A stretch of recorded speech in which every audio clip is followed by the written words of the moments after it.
Now to a hidden battle over stolen smartphones. Last year, more than 1.5 million Americans had their devices taken, and New York City saw a 40% jump in smartphone thefts. Well, guess what? There is a solution. It's known in the industry as a kill switch. But as our senior correspondent and FBI insider John Miller reports, that idea has been met with some heavy resistance. It can happen anywhere, anytime. Walking on a city street, or even buying tickets for public transportation. Thieves will do almost anything to get their hands on smartphones. Here in San Francisco is very significant. It's almost 50% of all of our robberies and theft.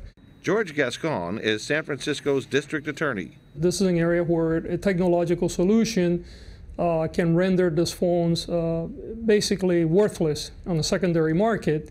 Gascon, along with New York Attorney General Eric Schneiderman, say the solution is a kill switch, which would disable a stolen phone, making it worthless to thieves.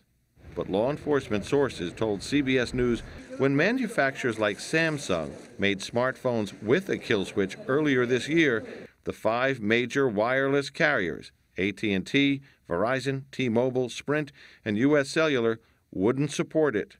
In these emails obtained by CBS News, an industry executive who was involved in the negotiations tells Samsung that they've received responses from all 5 major U.S. carriers, and they've all denied our preload in their image, meaning the major carriers refuse to sell a smartphone with a free kill switch built in. Gascon suspects that's because it would cut into big profits the phone companies make selling anti-theft insurance and replacement phones. We're talking about a $60 billion a year industry, and about a half of that seems to be attached to the replacement of phones that are being stolen. So we're talking about a lot of money here. The Wireless Association, which represents service providers, said that they are working on alternatives to a kill switch and told CBS News, CTIA and its member companies worked hard over the last year to help law enforcement with its stolen phone problem, adding, one of the components of the efforts was to create an integrated database designed to prevent stolen phones from being reactivated. And John Miller joins us. I mean, this is pretty outrageous, but I understand Apple has sort of taken a lead on this.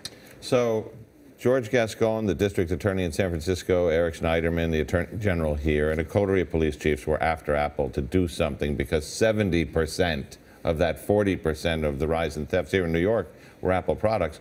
What Apple did was they built into the iOS 7 operating system a Find My Phone feature, a Kill My Phone feature, and a Wipe My Data feature, which means if you steal a phone with the new operating system and you're the thief, you can't use it, you can't sell it, nobody you sell it to can use it. So basically, as the bad guys figure that out, there's going to be no reason to steal the new Apple phones. Just becomes a paperweight. It does. And now the other phone systems, you know, if Samsung was trying to use this feature and the carriers resisted, you have to say, well, how can you get them to do what Apple did? The Android feature, see, with Apple, they make the operating system, they make the phones. With Android, it's a bunch of different phone makers, it's a bunch of different companies.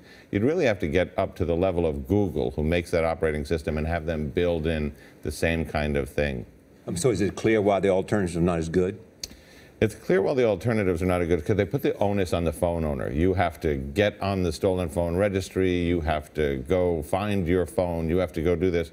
With the Apple thing, you just say through one device to another, you're a paperweight now. Mm-hmm. And look, in 1994, they broke into every car and stole every radio in New York, till the car people and the radio people got together and they said, if you take a radio out of a car, it'll never work in another car. This chip doesn't matter.